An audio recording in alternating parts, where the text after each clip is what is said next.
Hello friends, today I am here with a new topic concept of logarithm. Log का नाम सुनते ही हमारे mind में सबसे पहला क्वेश्चन अराइज होता है कि आखिर लॉग है क्या? What is log? What is the concept of logarithm? Logarithm का कॉन्सेप्ट क्या है? ठीक है, इसे समझने के लिए we have to consider on a question. ठीक है, इसे समझने के लिए हम एक क्वेश्चन पर कंसीडर करते हैं। ठीक है, देखिए अगर आपसे पूछा जाए 10 to the power x is equal to 100, अगर आपसे पूछा जाए कि if 10 to the power x is equal to 100 then what is the value of x, तो x का वैल्यू क्या होगा? आप निश्चित रूप से कहिएगा it is so simple question. ठीक है, ये भी कोई क्वेश्चन है ना? x का वैल्यू 2 आएगा, है ना? अगर इसको हम कैलकुलेट करेंगे then we get 10 to the power x is equal to 100 and 100 can be written 10 to the power 2. On calculating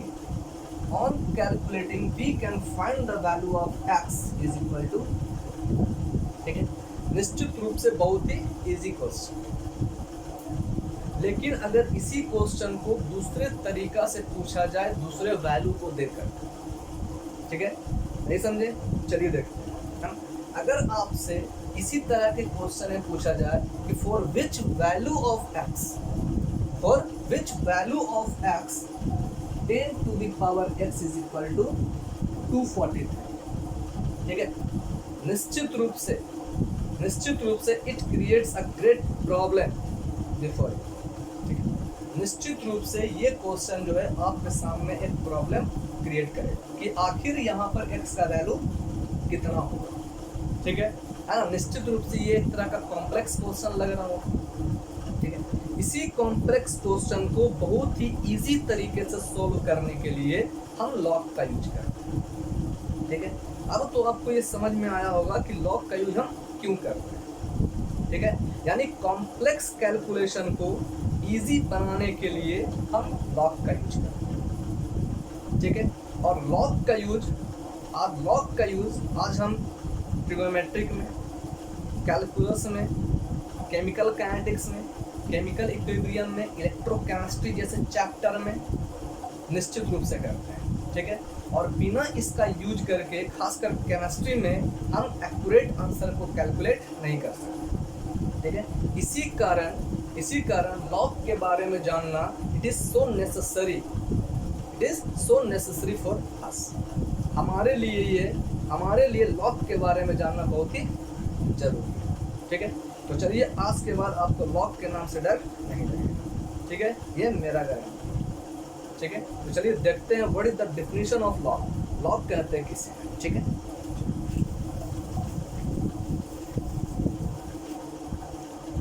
अब देखिए, अब हमें जानना है definition of logarithm.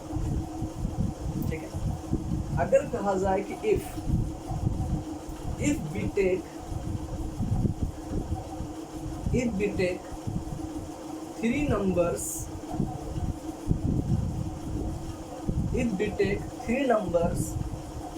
a, x and n, ठीक, और यहाँ पर इन तीनों नंबर को आपस में इस तरह से रिलेट कर दिया जाए। अगर हम यहाँ पर 3 number a, x and n लेते हैं और तीनों नंबर को आपस में इस तरह से रिलेट कर दिया जाए, ठीक है, कि a to the power x is equal to n। ठीक है, अब सोचिए यहाँ पर कि x के वैल्यू को हम इस तरह से एडजस्ट कर दे कि a to the power x is equal to number n आ जाए। ठीक है, a to the power x is equal to n आ जाए। ठीक है, देन x इज कॉल्ड, यानी x को हम इस तरह से एडजस्ट करते हैं कि a to the power x is equal to n आ जाए, है ना? Then it is called x is the logarithm of number n, ठीक है, at base 10। एट बेस 10, ठीक है ना। यानी कहा जा रहा है यहाँ पर a to the power x is equal to n and then x is called, तब जो है x is called logarithm of the number n, ठीक है। x is the logarithm of the number n at base 10, तब x जो है n का logarithm कहलाता है एट बेस 10, ठीक है। And it is written in such a, और इसको लिखा किस तरह से जाता है, देखिए log n is equal to x at base a, ठीक है। यानी इट इज रीड, इसको रीड कैसे किया जाता है कि x is the logarithm of number n, x is the logarithm of number n at base a, ठीक है।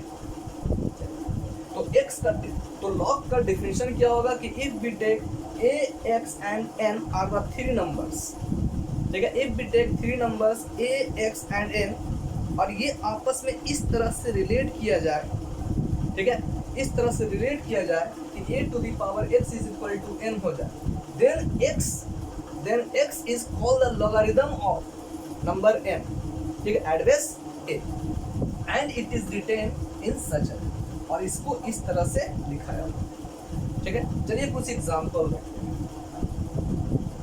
एग्जाम्पल, ठीक है। देखिए यहाँ पर लिखा हुआ है 10 to the power 2 is equal to 100, यहाँ लिखा हुआ है 8 टू द पावर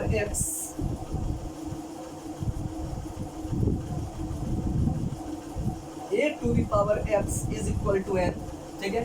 और इसको हम एडजस्ट इस तरह से कर रहे हैं कि अगर 10 to the power 2 is equal to 100, ठीक है, देन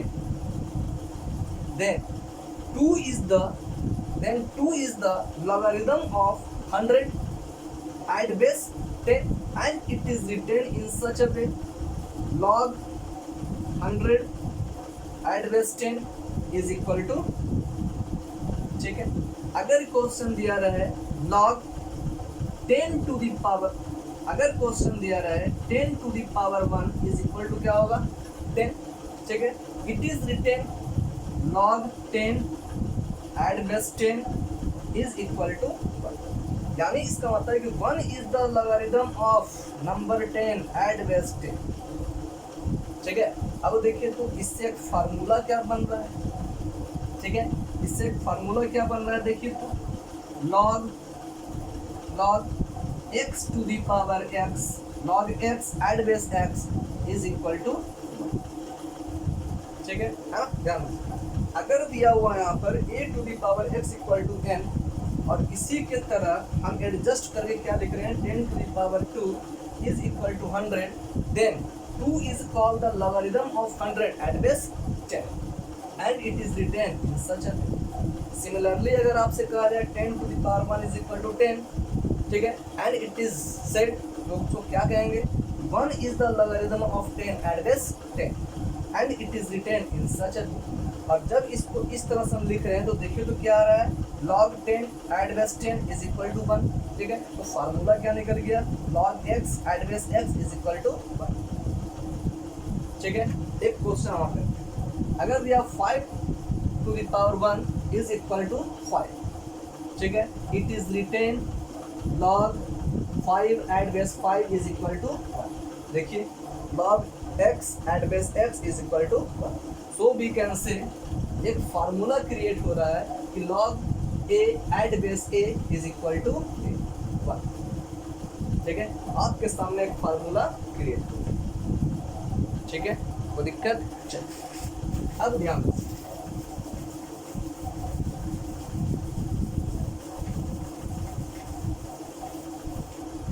अब देखिए उसी प्रकार अगर आपसे क्वेश्चन पूछा जाए 10 to the power minus 1 is equal to क्या होगा 0.1, ठीक है, 10 to the power minus 1 is equal to क्या होगा 0.1, ठीक है।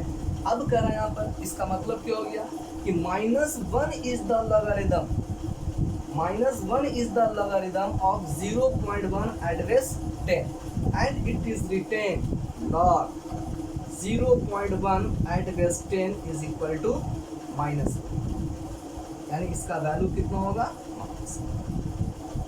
ठीक है। कोई दिक्कत यहाँ पर नहीं। चलिए अब हम बात करते हैं लॉ ऑफ लॉगरिथम। ठीक है, अब हम जो है लॉग के कुछ लॉ के बारे में जानते हैं। ठीक है,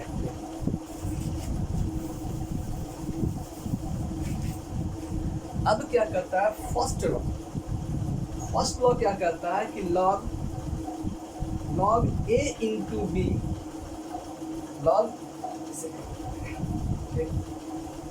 log m into n at base a is equal to, हम जानते हैं log m at base a plus log n at base.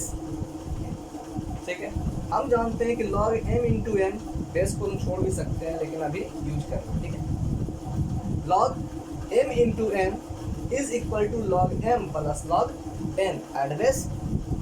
ठीक है, ये आपका फर्स्ट लॉ ऑफ लॉगरिथम। ठीक है, अब इसे प्रूफ कैसे करना। ठीक है, आप पूछ सकते हैं कि आखिर ये आया कैसे, ये आपस में इस तरह का रिलेशन बना कैसे। ठीक है, चलिए देखते हैं। अब कह रहा है यहाँ पर, ठीक है ध्यान दीजिए, अब क्या कह रहा है, लेट करते हैं, let log m into n at base a is equal to x मान। ठीक है, log m into n at base a is equal to x। उसी प्रकार log m at base a is equal to y and log n at base a is equal to z मान। ठीक है, अब सोचिए, अब जब कहा जा रहा है कि log m into n at base a is equal to x, ठीक है, it can be written in just a way. अब इसको जो है हम कैसे लिख सकते हैं, देखिए तो इसे लिखा जा सकता है a to the power x is equal to m into n। ठीक है ना, क्यों, अभी बताया आपको 10 to the power 2 is equal to 100। ठीक है, it is written in such a way log 100 at base 10 is equal to 2, यानी 2 is the logarithm of 100 at base 10, है ना। देखिए यहाँ पर log, अब यहाँ पर 10 log 100 at base 10 is equal to 2। ठीक है, अब देखते हैं इसको हम जस्ट अब अपोजिट लिख रहे हैं। पहले हम 10 to the power 2 is equal to 100 को log के टर्म लिख रहे थे, अब log को हम इस फॉर्म में लिख रहे हैं। यहाँ log दिया हुआ है, log को हम क्या कर रहे हैं, एक्सपोनेंट फॉर्म में लिख रहे हैं। ठीक है, तो देखिए, तो कह रहे हैं यहाँ पर 10, यहाँ जो बेस था, बेस के ऊपर 100 आ गया, यहाँ बेस a है, a के ऊपर क्या है, x आ गया। ठीक है, इसलिए हम कह सकते हैं यहाँ पर कि a to the power x is equal to क्या हो जाएगा, m इंटू, ठीक है, m इंटू, हाँ। अच्छा, उसी प्रकार यहाँ देखिए क्या लिखेंगे इसको, a to the power y is equal to m, और similarly a to the power z is equal to क्या लिखेंगे, m। ठीक है, कोई दिक्कत यहाँ पर, जिस तरह से 10 to the power 2 is equal to 100 can be written in such a way log 100 at base 10 is equal to 2। ठीक है, similarly log m into n at base a is equal to x। ठीक है, can be written also a to the power x is equal to m into n। Similarly इतना is equal to इतना, है ना, और a to the power z is equal to. ठीक है, इसे हम क्या करते हैं, 1 इक्वेशन 2 इक्वेशन 3 ले लेते हैं। ठीक, अब हम जानते हैं, ठीक है, फ्रॉम इक्वेशन 1 2 एंड 3 से, है ना, या फ्रॉम अलजेब्रा से m into n, algebraic expression से m into n is equal to, ठीक है, लिख सकते हैं m इंटू n। ठीक है, m into n is equal to m into n। ठीक है, put the value of m into n, m and n, इन तीनों का value, on putting the value of this from equation 1 2 and 3 and then we get m into n, m into n is equal to a to the power x is equal to m का value कितना है, a to the power y into a to the power z। ठीक है, अब from law of indices, ठीक है, we know that a to the power x is equal to a to the power y plus z, है ना, a to the power y plus z, and on calculating the value b, ठीक है, can get x is equal to y plus, ठीक है, x is equal to y plus, ठीक है, यहाँ तक है ना, कोई प्रॉब्लम नहीं यहाँ तक, है ना। चलिए अब ध्यान दीजिए, अब कह रहा है